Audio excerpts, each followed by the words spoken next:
What happens when the ultimate weapon misses the war? Usually in military history, timing is everything. If you are late, you are obsolete. If you miss the fight, you are a failure. But on May 19, 1945, history decided to make an exception. The location is the harbour of Antwerp, Belgium. The scene is one of exhausted relief. The war in Europe has officially been over for just 11 days. The guns have fallen silent. The celebrations in London and Paris are already fading into the massive hangover of reconstruction. The Third Reich has surrendered. And yet, here, on the grey concrete of a liberated port, a crane is lowering 6 massive steel beasts from a transport ship. British engineers have rushed these machines across the English Channel. They worked day and night, cutting corners and pushing boundaries, desperate to get them to the front line for the ultimate test. A head-to-head fight against the terrifying German Tigers and Panthers. But they are too late. The prototypes have missed their moment. The enemy they were built to kill has already capitulated. Every military analyst who looked at these tanks, codenamed A-41, saw the same thing. They saw a footnote. They saw a waste of taxpayer money, an expensive failure of timing that would likely be driven into a shed and left to rust.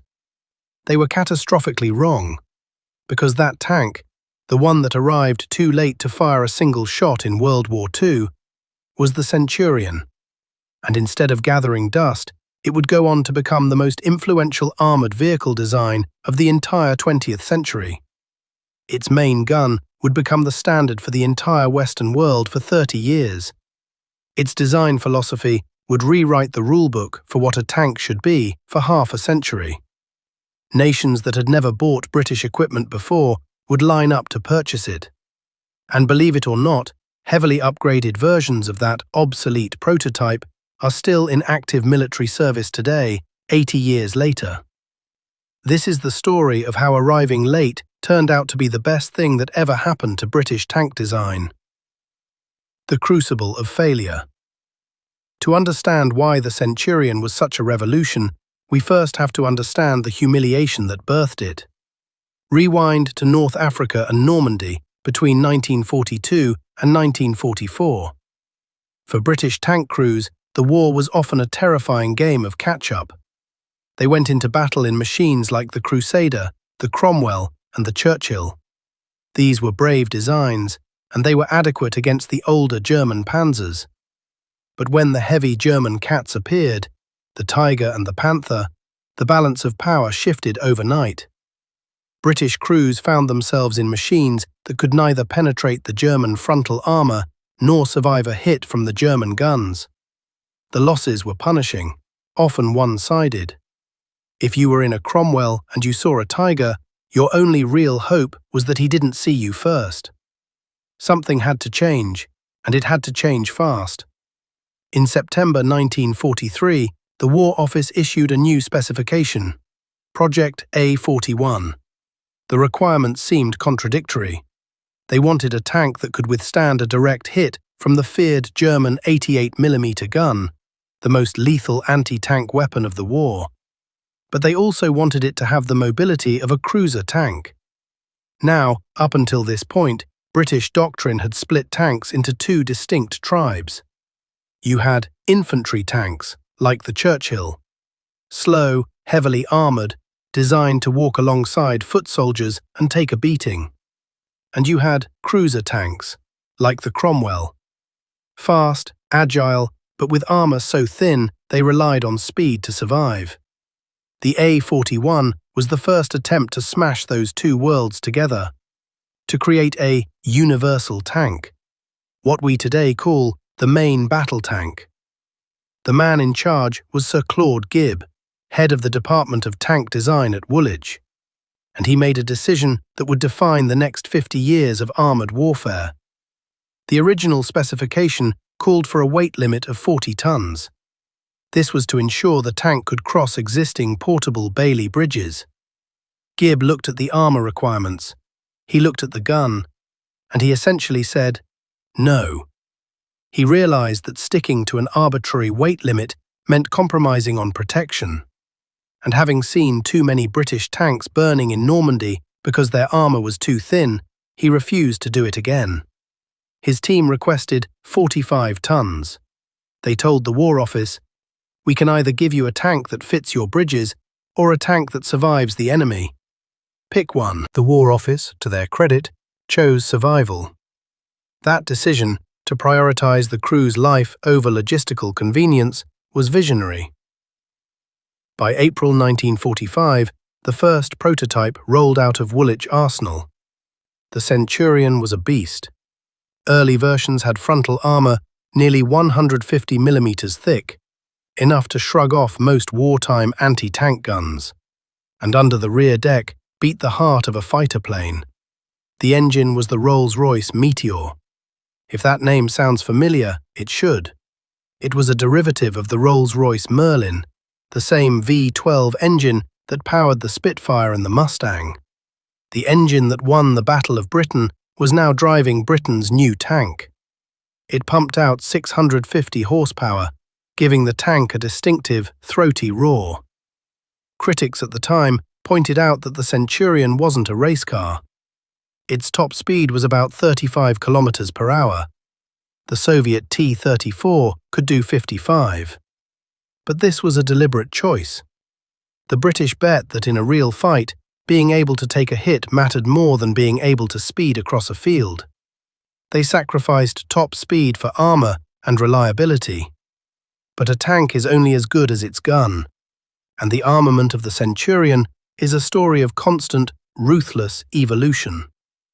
The first ones carried the 17-pounder, the gun that had finally given the Allies a way to kill Tigers in 1944. Then came the 20-pounder, an 84mm weapon with even better penetration.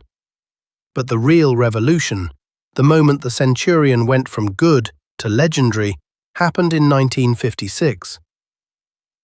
During the Hungarian Revolution against Soviet rule, a Soviet T-54A tank was driven into the British Embassy grounds in Budapest by revolutionaries. Or perhaps it was captured and examined. The details are still the stuff of spy novels. But the result was a shockwave through the British military establishment. When they examined that T-54, they realized the math of the Cold War had changed. The Soviet tank had thick, sloped frontal armor. The Centurion's existing 20-pounder gun couldn't reliably penetrate it at combat ranges. If the Cold War turned hot, NATO tanks would be bouncing shells off the encroaching Red Army. Panic ensued. The Armament Research and Development Establishment at Fort Halstead was ordered to fix this. Immediately, they developed a new gun, the L7, a 105mm rifled cannon. But here is the stroke of engineering genius. Usually, if you want a bigger gun, you need a bigger turret. If you need a bigger turret, you need a bigger hull. Basically, you need a brand new tank. The engineers at Fort Halstead were given a strict constraint. The new gun had to fit into the existing Centurion turret mountings. They designed the recoil system to stay within the same physical limits as the old 20-pounder.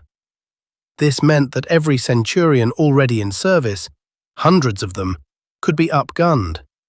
You didn't need to build a new fleet, you just swapped the gun. The L7 was a monster. Soviet intelligence reports, declassified years later, described it as a weapon of extraordinary quality. It could crack a T-54 or T-55 open like a tin can from ranges where the Soviets couldn't even aim effectively. It was this gun that would make the Centurion immortal. But a tank is just metal until it's tested in fire. The Centurion's first combat test came in Korea in 1950. When the British 8th King's Royal Irish Hussars arrived in Busan with their Centurions, the American generals shook their heads. "This isn't tank country," they said. "Korea is mountains, rice paddies, and narrow valleys. In winter, the temperature drops to -40, freezing the ground solid. In summer, the paddies turn into bottomless mud. The conventional wisdom was that heavy tanks were useless here. The Centurion crews didn't get the memo. By April 1951, they were fighting the Battle of the Imjin River. It was a desperate situation. The British 29th Brigade was facing a massive Chinese offensive. 30,000 troops swarming over the hills to encircle them. The Centurions of C Squadron, led by Major Henry Huth and Captain Peter Ormrod, were the rearguard. Captain Ormrod developed a tactic called firm bases. He parked his tanks on the high ground, places where tanks were never supposed to go, and rained high explosive fire down on the attacking Chinese waves. For nearly an hour, they held back an army.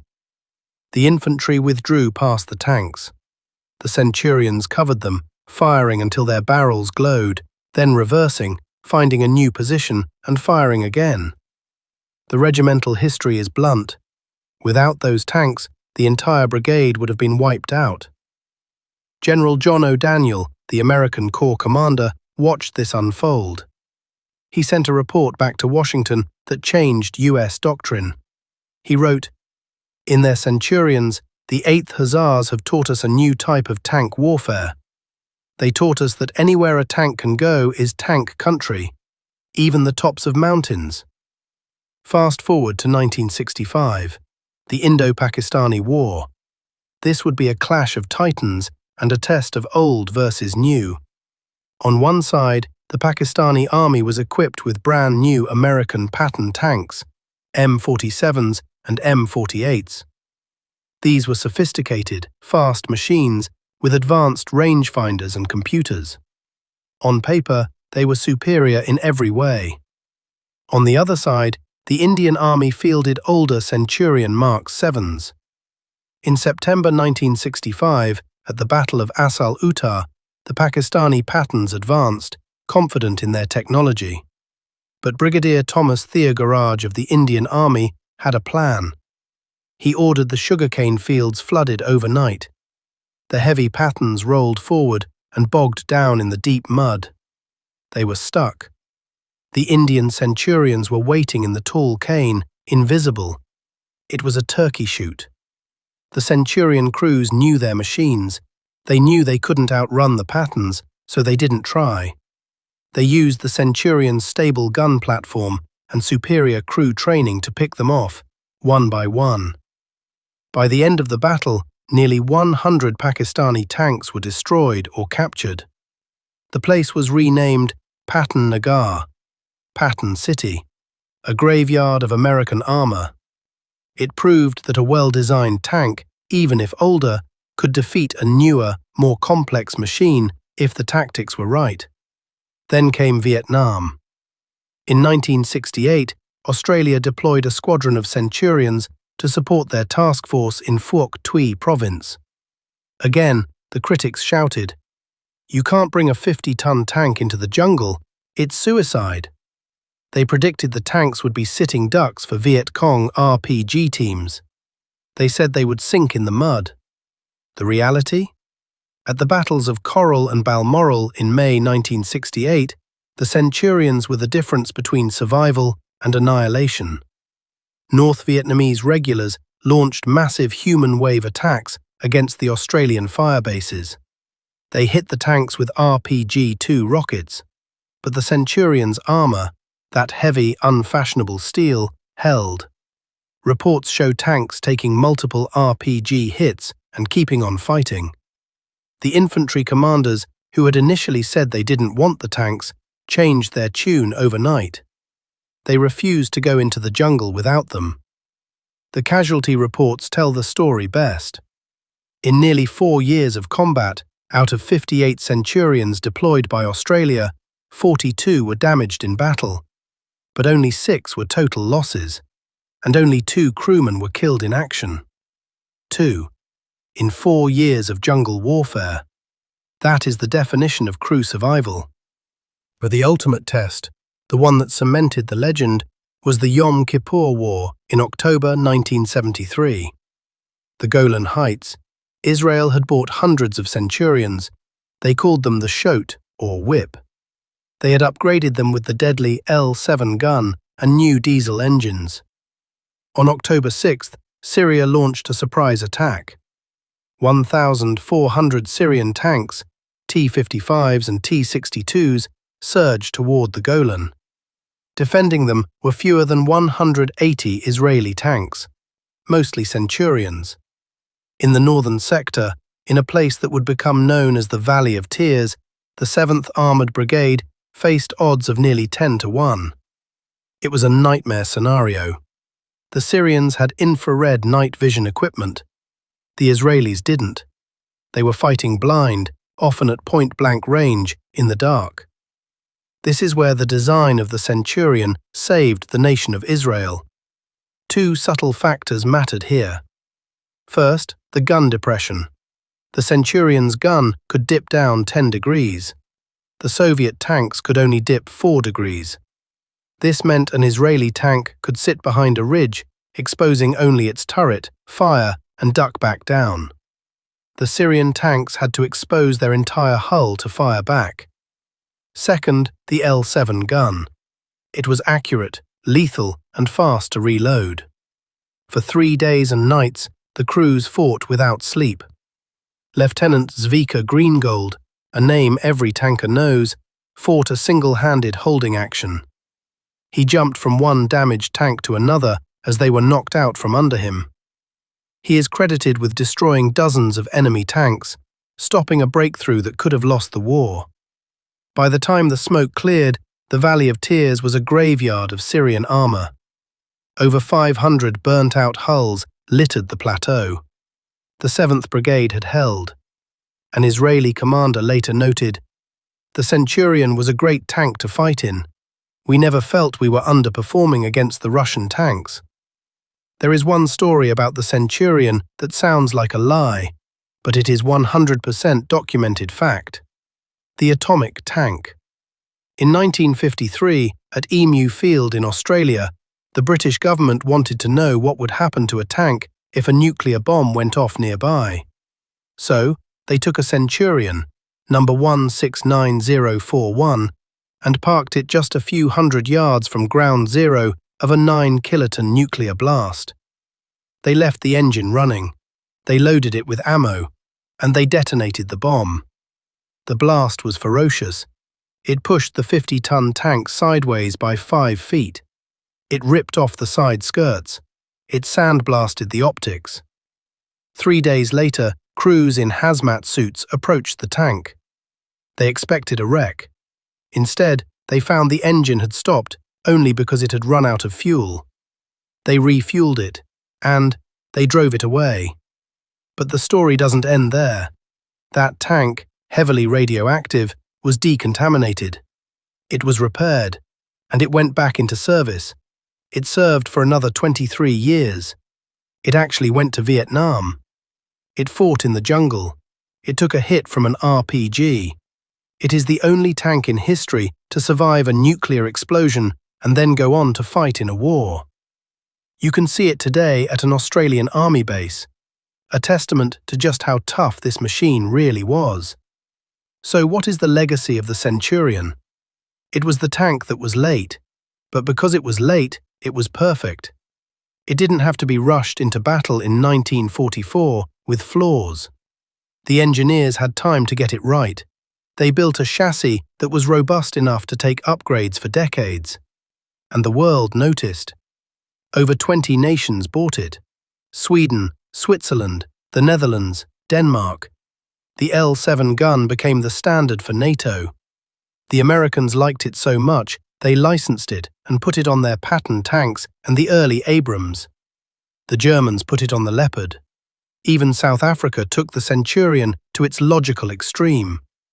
Under sanctions, they couldn't buy new tanks, so they kept rebuilding their Centurions into the Oliphant. Major General Roland de Vries of the South African Army noted that by the time they were done, only about 30% of the original tank was left, mostly the hull tub. But it was still a Centurion at heart, and it is still in service today. The Centurion ended the era of the cruiser and the infantry tank. It proved that one machine could do it all. It fought on every continent. It defeated every opponent it faced. So the next time someone tells you that being late is a failure, tell them about the Centurion. Tell them about the tank that missed the war it was built for, only to define the peace that followed. Because sometimes, arriving late just means you're the only one still standing when the dust settles. If you enjoyed this deep dive into the legend of British engineering, hit that subscribe button. It helps us keep these stories alive. Thanks for watching.